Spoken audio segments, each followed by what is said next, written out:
D'accord? Donc, un autre facteur qui est intéressant, beaucoup plus intéressant encore que la bande passante et tout ça, c'est la fréquence d'échantillonnage. D'accord?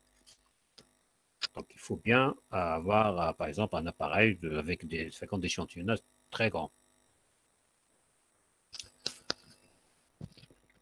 Alors, nous avons ici ce qu'on appelle le filtre anti-repliement.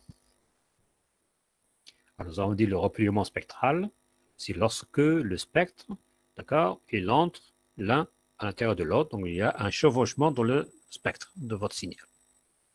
Échantillonné, bien sûr. Alors, on va voir l'échantillonnage d'un signal rectangulaire.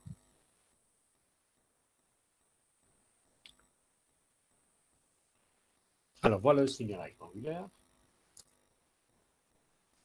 Donc, vous avez votre signal ici rectangulaire.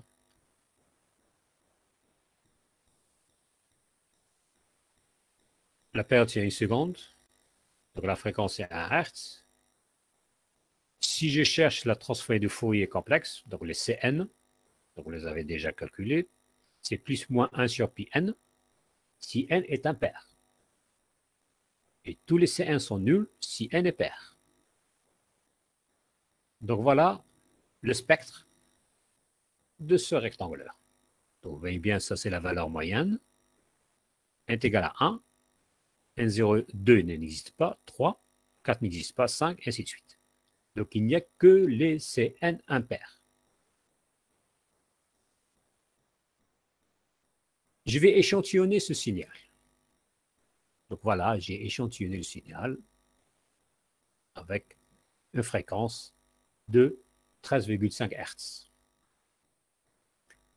Alors, lorsque j'ai échantillonné le signal avec cette fréquence-là, 13,5 Hz, vous voyez bien que j'ai la valeur moyenne ici, d'accord? Voilà. N est égal à 1. Elle est là. D'accord?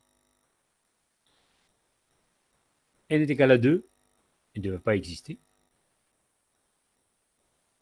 N est égal à 3, elle est là. N est égal à 4, elle est là. Elle ne peut pas exister. D'accord? Donc, il y a apparition des raies. Il y a même des raies à 0,5. Des raies à 1,5. 2,5. Donc, il y a apparition qui ne devrait pas exister. Ça veut dire que j'ai mal choisi la fréquence d'échantillonnage. Donc, Fmax, c'est quoi? C'est Fe sur 2. Ça, c'est la fréquence du Nyquist. Alors, si j'ai choisi 13,5 Hz, donc la fréquence maximum de mon signal, c'est 6,75.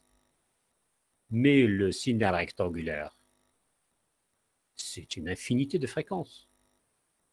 Il est 6,75, il est le 7, il est le 8, il est le 9, il est le 10.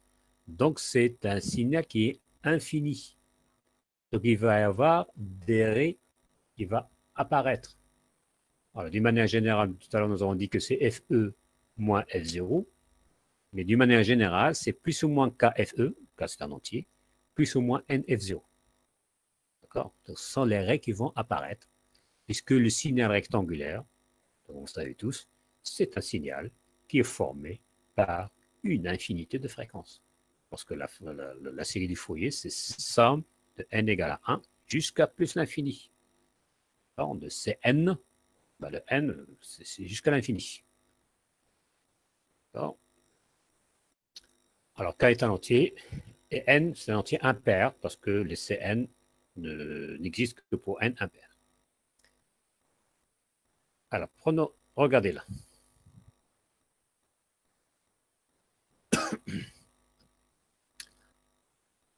Alors, ça, c'est la fréquence apparente. C'est Fe moins NF0, ou bien moins Fe plus NF0, 2 fois Fe moins NF0, moins 2 fois Fe plus NF0. Alors, si je prends, par exemple, l'arrêt, tout à l'heure, nous avons dit qu'il y a une raie qui apparaît ici à 0,5. Ce 0,5, elle est là, apparente. En principe, il correspond à 13. N est égal à 13. Mais comme il y a repliement spectral, cette fréquence 13, il va apparaître à 0,5. Le 2, par exemple. Le 2, il est là. Regardez, ça va être 2 FE moins NF0. Il est là. Alors, il correspond à 25. N est égal à 25. En réalité, il doit se trouver vers N égale à 25. Mais comme il y a remplissement spectral, donc il va m'apparaître vers 2. Et c'est la raison pour laquelle je reprends la roue de la voiture. Il vous apparaît que la roue tourne à l'envers. En fait, ça c'est une illusion optique parce que au lieu de 13, il y a une raie qui apparaît à 0,5. Au lieu de 25, une raie qui apparaît vers 2. Donc des raies qui apparaissent très tôt, d'accord, dans le spectre. D'accord. Donc il y a apparition des raies. Donc voilà. Si je prends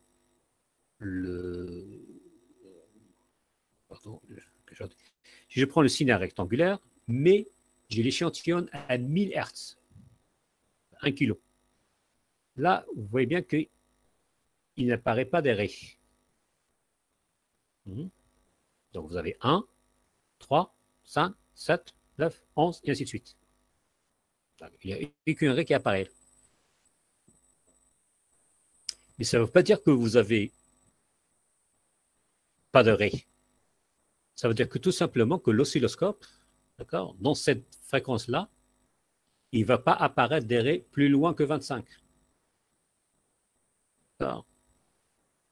Parce que toujours, je dis que le signal rectangulaire, c'est un signal qui est formé par une infinité de raies, de fréquences, pardon. C'est la raison pour laquelle il faut choisir une fréquence d'échantillons très grande pour pouvoir éliminer toutes les raies apparentes ici, qui sont très proches, qui sont vers les basses fréquences. Et si je vais aller avec, si l'oscilloscope me permet d'afficher des fréquences vraiment vers les 2000 Hz et tout ça, donc vous allez faire apparaître des raies encore là. Mais vers les basses fréquences, ils n'apparaissent pas parce que vous avez choisi une fréquence d'échantillonnage très grande. Je vais prendre une simulation pour bien